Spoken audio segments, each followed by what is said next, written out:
Hello বন্ধুরা, সবাই কেমন আছো? আশা করি ভালো আছো সবাই। আমিও খুব ভালো আছি। দেখো আজকে কী রান্না আছে, সকালের রেসিপি। দেখো সকালে যে আলু দিয়ে ডিম দিয়ে পাতলা, খুব পাতলাও না, মিডিয়াম টাইপের একটু ঝোল করে নিয়েছি। আর দেখো এইখানে পেঁয়াজ দিয়ে আলু দিয়ে ভাজা করেছি। আর এই দেখো এইখানে এই যে আমের চাটনি করেছি। আর এই যে পেঁয়াজ আলু ভাজা, আর এই যে এখানে আলু দিয়ে ডিমের ঝোল। আর দেখো ভাত করেছি, এই যে ভাত করে নিয়েছি।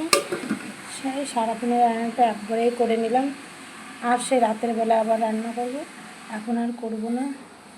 এই যে ডিমের ঝোল, আলু পেঁয়াজ ভাজা, চাটনি। রেসিপিটা কেমন হয়েছে বন্ধুরা একটু কমেন্ট করে জানাবে প্লিজ, কেমন হয়েছে। আর কিছু করিনি, এই শুধু আজকের খাবার। বন্ধুরা সবাই কেমন আছো, কী করছো, সব কিছু একটু কমেন্ট করে জানাও। আমার এই রেসিপিটা কেমন আছে অবশ্যই কমেন্ট করে জানাবে। সবাইকে টাটা, ফিরে আসবো পরের একটা ব্লগ নিয়ে। বন্ধুরা সবাই ভালো থাকো, টাটা।